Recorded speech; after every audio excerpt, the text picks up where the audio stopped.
안녕하세요, 비트TV입니다.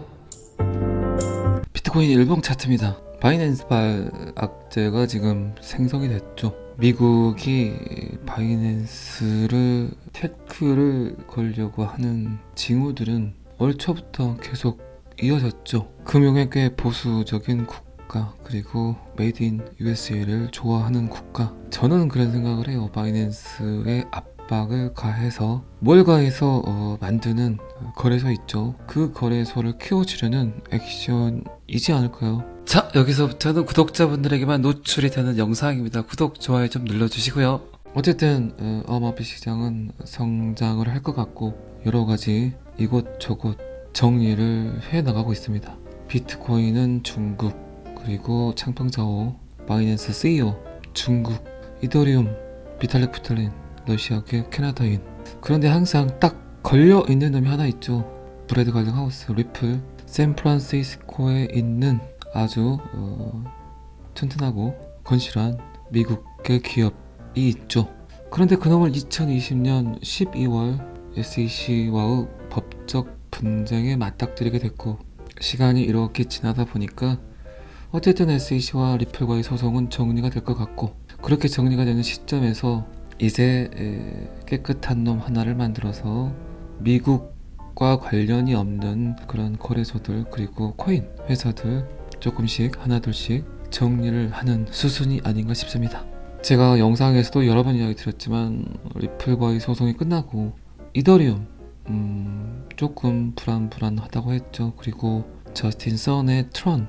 그런데 어제 이 기사 보니까 에이다도 이번에 SEC에서 거론이 됐던 걸로 알고 있습니다. 그리고 디스젠셜랜드, 샌드박스까지.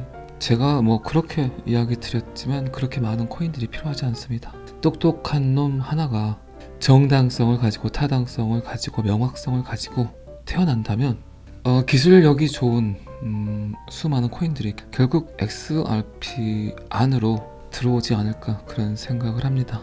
어쨌든 바이낸스발 악재에 의해서 카르다노, 에이다도 증권, 샌드박스, 디스젠셜랜드도 증권.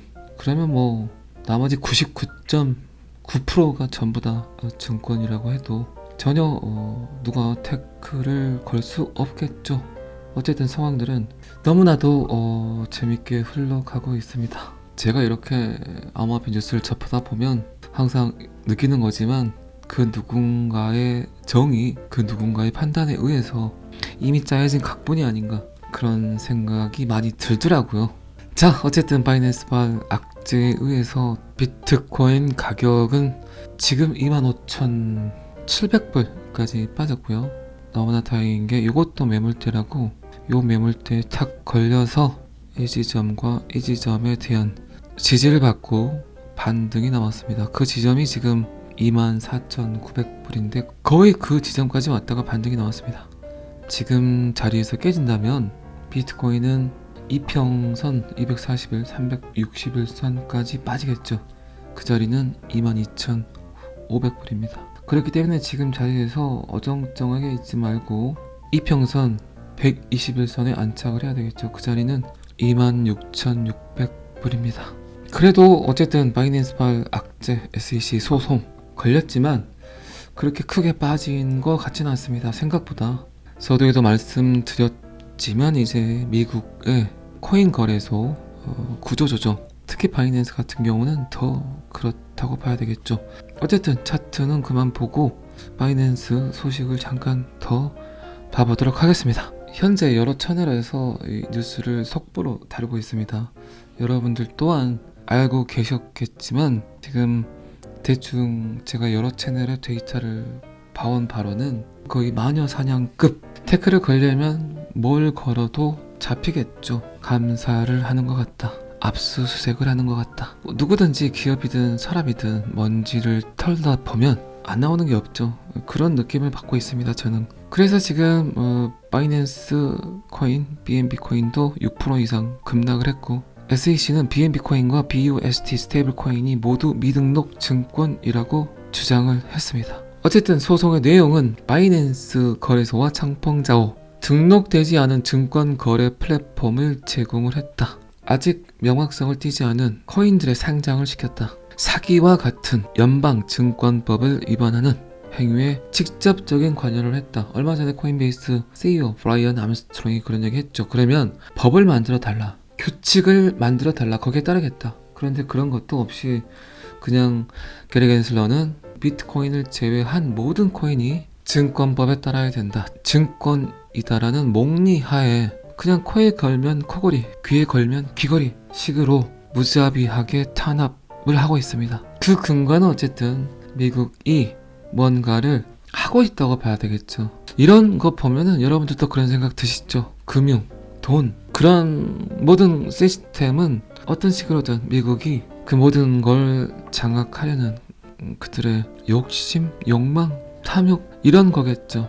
요거 보니까 또 그런 생각이 듭니다. 미국이 미국했다. 요런 말 여러분들 잘 이해하시죠? 일본이 지금 후쿠시마 오염수 방출을 하는 걸 보고 참 일본이 일본한다. 결국 금융, 돈에 관한 한 미국은 항상 미국 할 겁니다. 이런 것들이 지금까지는 아무렇지도 않은 듯이 방치를 했고, 갑자기 서든리 지금 2023년 6월에 서서히 미국이 바이낸스를 공사치는 것 같은 느낌은 저만 드는 건 아니겠죠. 여러분들도 조금은 그런 식의 생각을 하고 계실 거라 생각을 합니다. 하지만 창펑자오가 그렇게 호락호락한 놈이 아닙니다. 자, 어쨌든 창펑자오 바이낸스 미국의 압박에 의해서 어떻게 될 건지, 어쨌든 XRP는 가장 먼저 매를 맞고 있죠. 그리고 리플은 이제 매를 다 맞고 몸을 추스리려고 하고 있는데, 이제 바이낸스 그리고 다른 암호화폐들이 매를 맞으려고 기다리고 있습니다. 어떤 것들을 지금 SEC가 증권으로 보고 있는지, 이 기사가 참 재밌게 났어요. XRP가 바이낸스 소송에서 빠진 이유는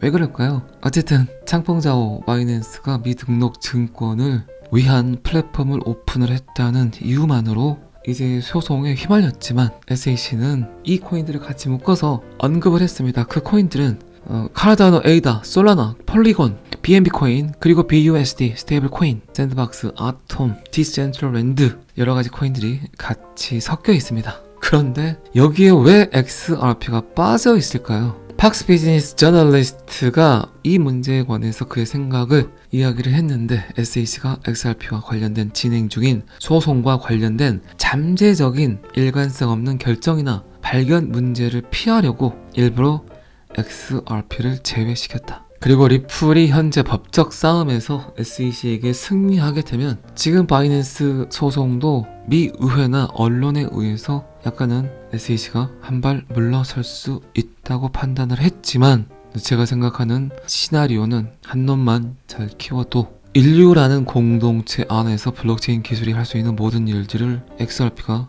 할 수 있다. 그리고 어쨌든 미국이 생각하고 있는 지정학적 여건들, 돈에 관한 한 보수적인 미국, 자존심이 꽤 센 미국, 다른 코인 다 죽이고 XRP만 깨끗하게 만들어서 떡상시키려고 하는 건지, 그리고 방금 전에 말씀드린 그런 코인들이 소송에 언급이 됐다는 건 그 외 99%의 코인들은 말할 필요도 없겠죠. 아직 부르지 않았을 뿐입니다. 언제든지 콜할 수 있습니다. 그리고 제가 오래전에 그런 얘기를 한 적 있죠. 리플이 패소를 하더라도 리플은 또 다른 승리를 할 수 있을 것이다. 증권으로 분류가 되더라도 그 상황에서 또 다른 꽃을 충분히 피울 수 있다고 이야기를 드렸는데, 지금 그런 비슷한 이야기가 슬슬 나오고 있습니다. 분명 브래드 갈링하우스는 기업 공개, IPO에 대한 그의 생각들을 여러 번 수차례 주장을 했었고, 이제 그에 맞는 비슷한 기사들이 조금씩 찔끔찔끔 나오고 있습니다. 여러분들이 생각하시기에 나스닥에 리플이 상장을 한다면 리플의 현재 가치는 어느 정도 될까요? 그 데이터가 지금 여기 살짝 보시면 아시겠지만 35달러의 가치를 갖고 있다고 기사가 떴더라고요. 어쨌든 암호화폐인가 증권인가 그 어떤 결정이 나더라도 XRP는 승리하게 될 겁니다. 과연 XRP가 어떤 형태로든 35달러가 갈지 10달러가 갈지 10,000달러가 갈지, 어쨌든 여러분들은 지금 가장 위험성이 크고 가장 잠재력이 큰 코인을 갖고 계신 겁니다. 그런데 뭐 아시죠? 하이 리스크 하이 리턴, 리스크가 큰 만큼 그 리스크를 해결하면 투더문 떡상 할 수 있습니다. 그래서 저는 항상 잘하고 계시는 거라고 이야기를 하고 있습니다. 지금 상황에서는 어쨌든 암호화폐 시장 그리고 어쩌면 주식시장, 부동산 통틀어서 가장 달나라로 갈 수 있는 자산군은 누가 뭐래도 저는 XRP라고 생각을 합니다. 이제 또 나오게 되는 바이낸스와 SEC 소송 전개는 누가 봐도 매우 흥미로울 것 같습니다. 이제 슬슬 XRP의 베일이 벗겨지면서 실마리가 풀려지지 않을까 그런 생각을 합니다. 잘 아시겠지만 저는 항상 여러분들이 돈을 많이 버셨으면 좋겠습니다. 오늘은 여기까지 하겠습니다. 구독과 좋아요는 항상 저를 너무너무 힘나게 합니다. 감사합니다. 비트TV였습니다. 자, 여기서부터는 한 번 더 반복 재생입니다. 안녕하세요, 비트TV입니다. 비트코인 일봉 차트입니다. 바이낸스발 악재가 지금 생성이 됐죠. 미국이 바이낸스를 태클을 걸려고 하는 징후들은 올 초부터 계속 이어졌죠. 금융에 꽤 보수적인 국가 그리고 메이드 인 USA를 좋아하는 국가, 저는 그런 생각을 해요. 바이낸스의 압박을 가해서 뭘 가해서 만드는 거래소 있죠. 그 거래소를 키워주려는 액션이지 않을까요? 자, 여기서부터는 구독자분들에게만 노출이 되는 영상입니다. 구독, 좋아요 좀 눌러주시고요. 어쨌든 암호화폐 시장은 성장을 할 것 같고 여러가지 이곳저곳 정리를 해나가고 있습니다. 비트코인은 중국, 그리고 창평자오, 바이낸스 CEO 중국, 이더리움, 비탈릭 부텔린 러시아계 캐나다인. 그런데 항상 딱 걸려있는 놈이 하나 있죠. 브래드 갈링하우스, 리플, 샌프란시스코에 있는 아주 튼튼하고 건실한 미국의 기업이 있죠.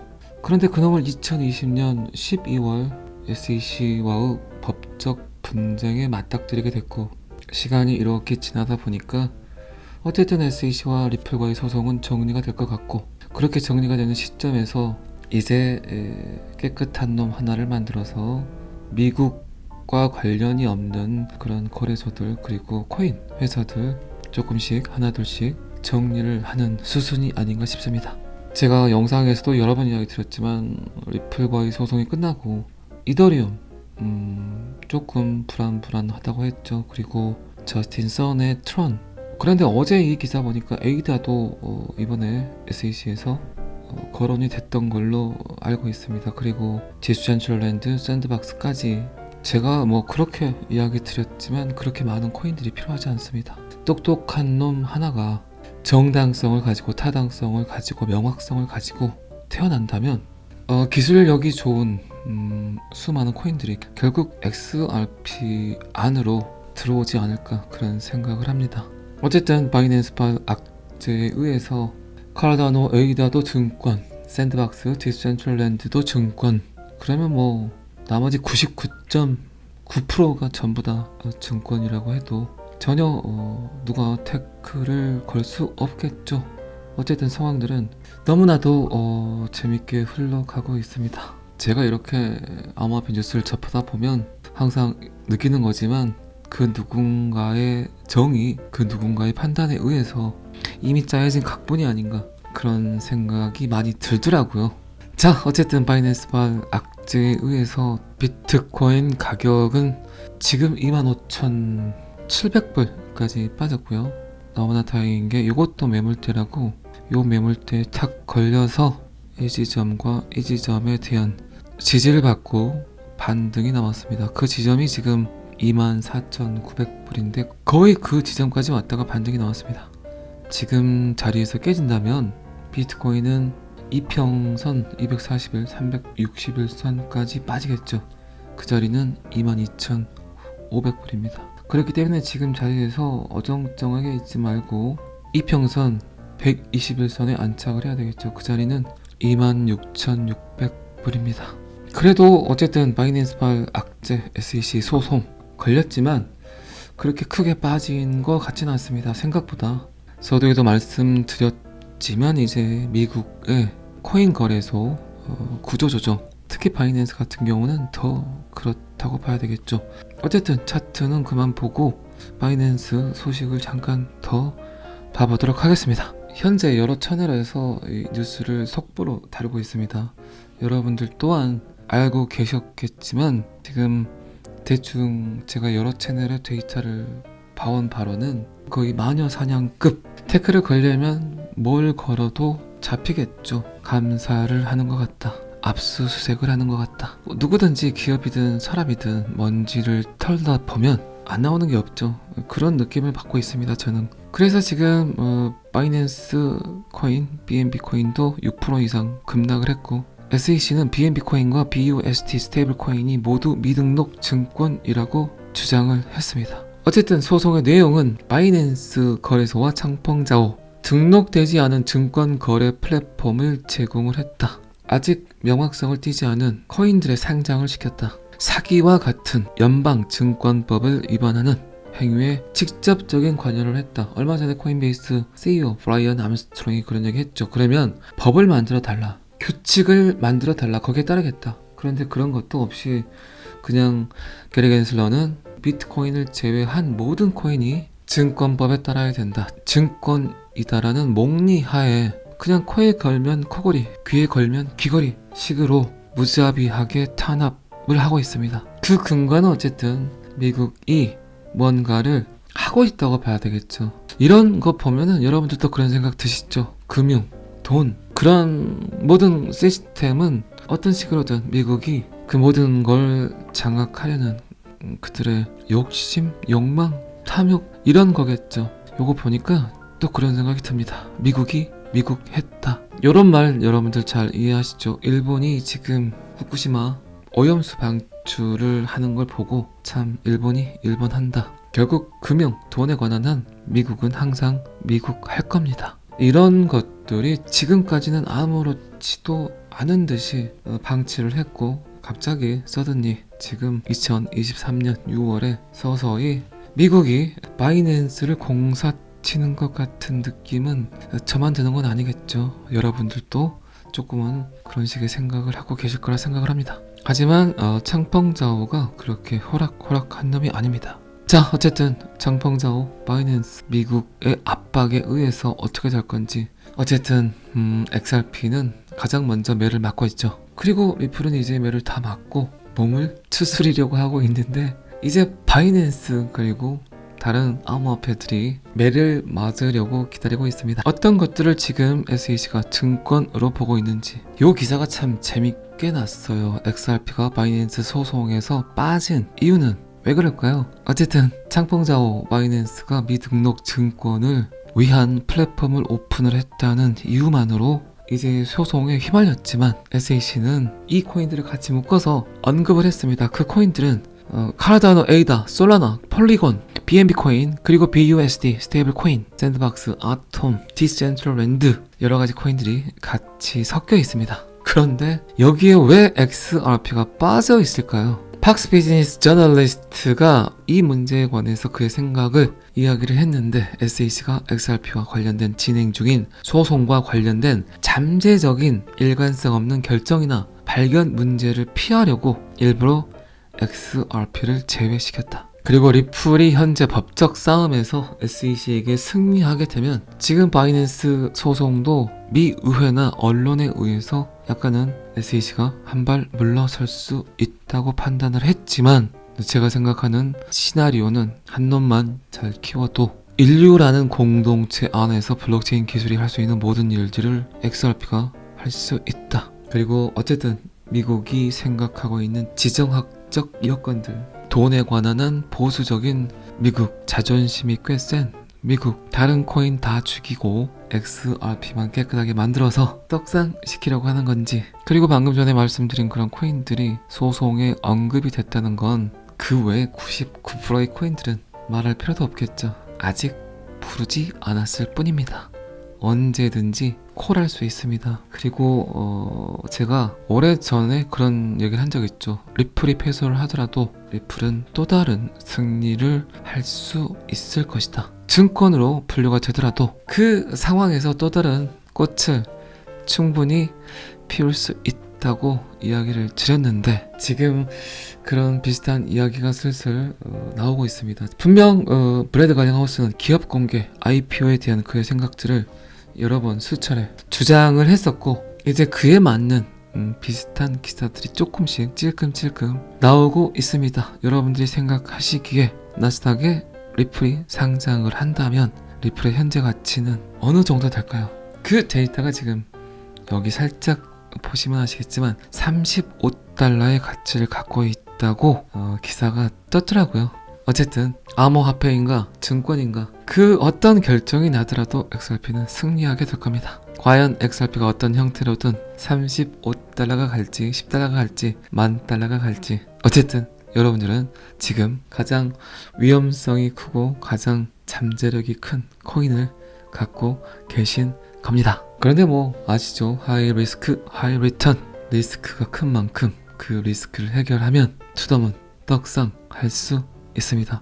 그래서 저는 항상 잘하고 계시는 거라고 이야기를 하고 있습니다. 지금 상황에서는 어쨌든 암호화폐 시장, 그리고 어쩌면 주식시장, 부동산 통틀어서 가장 달나라로 갈 수 있는 자산군은 누가 뭐래도 저는 XRP라고 생각을 합니다. 이제 또 나오게 되는 바이낸스와 SEC 소송 전개는 누가 봐도 매우 흥미로울 것 같습니다. 이제 슬슬 XRP의 베일이 벗겨지면서 실마리가 풀려지지 않을까 그런 생각을 합니다. 잘 아시겠지만 저는 항상 여러분들이 돈을 많이 버셨으면 좋겠습니다. 오늘은 여기까지 하겠습니다. 구독과 좋아요는 항상 저를 너무너무 힘나게 합니다. 감사합니다. 비트TV였습니다.